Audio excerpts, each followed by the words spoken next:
When it comes to creating visually appealing video, choosing the right camera really is only half the battle. Setting up the lighting and lighting that scene correctly is just as important, if not more. And that's why when Newer reached out and asked if I wanted to check out their brand new GC21B light, I kind of knew that I had to set myself a challenge to see what this light was truly capable of. How do I do that, I hear you cry? Well, I am going to create an advert for a very well-known brand here. This is a Starbucks Grande cup, and basically I'm going to create an advert for it using only this one light as the light source. Simple, right? So let's get shooting.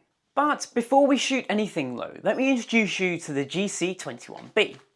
Here it is. It's a pretty impressive little light. You'll notice that right now it's actually incredibly compact, and that's because it's a blow-up light.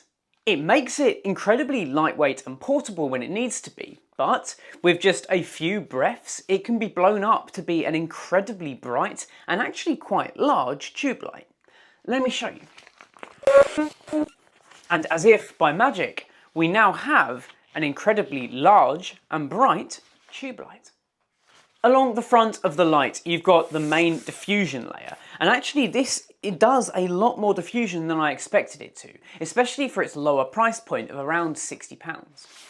On the back is where you're going to find all of the controls. They are pretty simple. Again, you've got a power button, which you'll need to hold down for 3 seconds in order to actually turn the light on.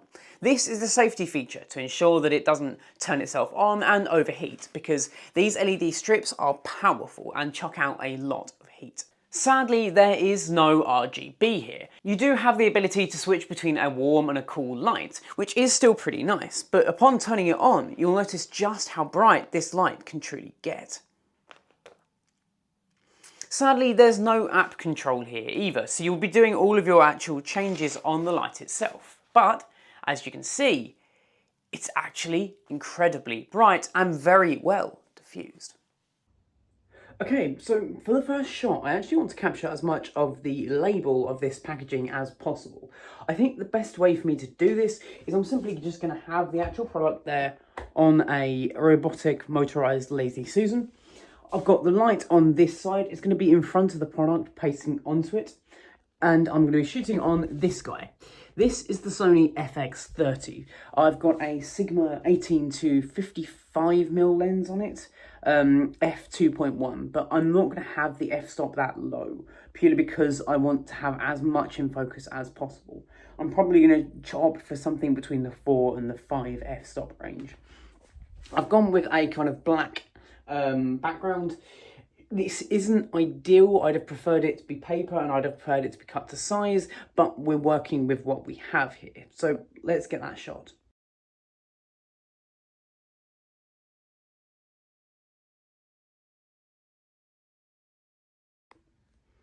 Okay, so we got that first shot and I'm particularly happy with how it came out.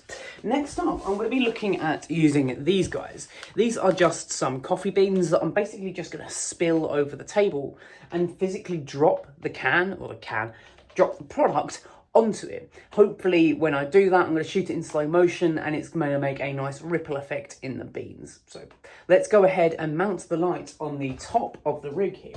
Because it's magnetic, it means that I can mount it to the top of any of my magnetic rigs. I've got a newer top-down one here, and it's perfect for that. So let's get that shot.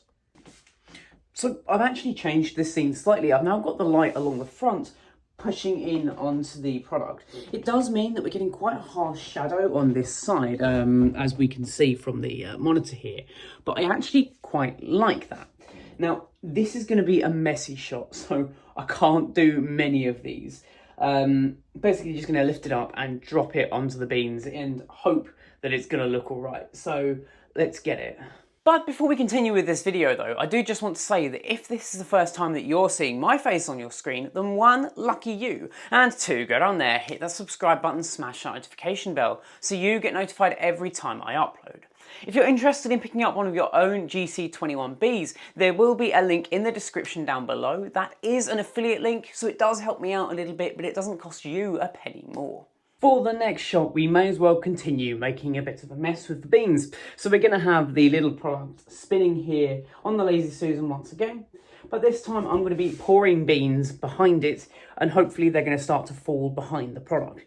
Now, I have got a tray here now, so I'm hoping at least I'm going to catch some of the beans and they're not going to go absolutely everywhere, but let's see. So after reviewing that one back, I'm actually not sure that's going to look right or good. So what I might actually do is try and fix that one in post-processing it, and we'll move on to the last shot. That last shot is a really simple one. It's going to be me taking a sip of the drink and placing it back down on the Lazy Susan. It won't be spinning, but basically just placing it back down with the label facing forwards, as if someone is taking a drink from it and just placing it down. That's going to be a really simple one. We're going to keep the light in the same place, just pushing forwards onto it. We are creating a lot of harsh shadows, and there are a few ways that we could have gotten around that, but honestly, I quite like the look of what it's giving us, especially for just a single light. This thing is pretty amazing. I honestly am loving the versatility of this little light. In particular, I love that it has magnets on the back of it, meaning that it can easily attach to basically anything in my scene, allowing me to get really creative shots, like attaching it to my top-down rig behind me, or attaching it to one of my light stands. One thing that truly struck me about the GC21B was just how directional the light could be. This is great in some instances, but certainly also a pitfall in others. When shooting this last shot, I actually kind of wish it spread a little more. There are ways that we can do that using some kind of reflectors, but honestly, if you're just using this one light source, it can be pretty directional, so keep that in mind. Alright, so now we've actually captured all the footage, it's time to jump into Final Cut to actually do the final edit on this. You'll notice already that I've pretty much completed it here, but I do want to talk you through some of my process on how I get to this point. When the clips actually come in, they're actually going to look something like this. Mainly because there is no colour wheel on this, and there is no kind of a LUT applied to the base S-Log3 footage. The ways that we can do this are a couple. I find the easiest way is to select the clip and head into the little eye icon in the top corner. Scrolling down, we can choose the extended and then camera LUT, choosing whichever one we see fit. For me, it's the S3 Cine Gannet. So straight away, that's already added some really nice kind of depth to this image. Then we can take a look on this side, where I'm currently in the color space for Final Cut. We can go to waveform there, and we can select the RGB overlay. We can get to this by going to Window, Workspaces, and the Color and Effects workspaces. Now we're in here, let's go ahead and initialize the color wheel option, like so. On this side, we've got a little bit of an idea of the lows and the highs. Now, personally, I think these are perhaps a little crushed. So what I can do is I can take those shadows and bring them up so that they're just above that 0 line.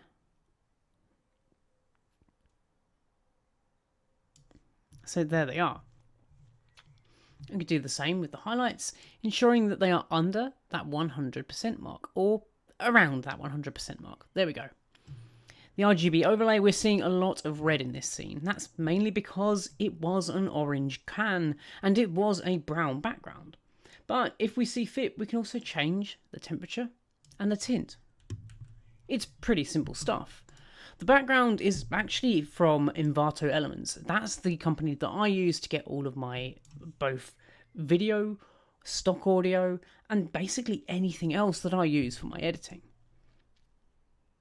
We've got a nice little ramp going on here in terms of speed ramps, where we're getting a really nice effect of showing that label as it starts and slows. Again, we've got the very, very simple ramp. So now for this second shot, it's perhaps a little noisier than I may have liked, but we have gone ahead and added another slow down ramp effect, where it just hits the beans. There's really no additional effects happening here, it is just that colour grade. This final shot, there's a little bit more going on, and that's mainly because of the magic mask that we've got going here. We can create a magic mask by selecting a clip, going back into our general workspace. We can select the little icon here, and then we can add a magnetic mask. From inside of the magnetic mask options, we're able to select and deselect the parts of the image that we want to show and don't want to show. So in this case, it's my hand and the cup. We can scrub through and add more or less information as it's coming through. It's really important here that you are going to have to be patient, especially if your clips aren't particularly well lit. It's going to struggle with differentiating the background. I'm not going to worry because it's already done, and I actually think it looks really good.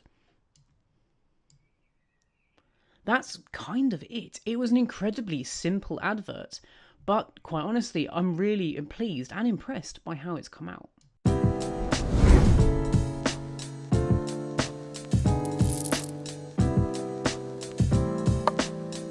So there we have it, guys. One light source, one advert. It really is that simple. Thank you to Nuit for sending out the GC21B for review. I absolutely adore this light and I think it's going to be one of my favourites moving forwards. If you do want to pick one of your own up, then you can do in the description down below, or maybe check out some of other Nuit's products. They have a ton of incredible pieces, including the lights behind me here, the smaller tube lights. They also have top-down rigs and the main lights that I'm using. Anyway, why don't you let me know what you think of the light in the comment section down below? Do you think that I did this advert justice?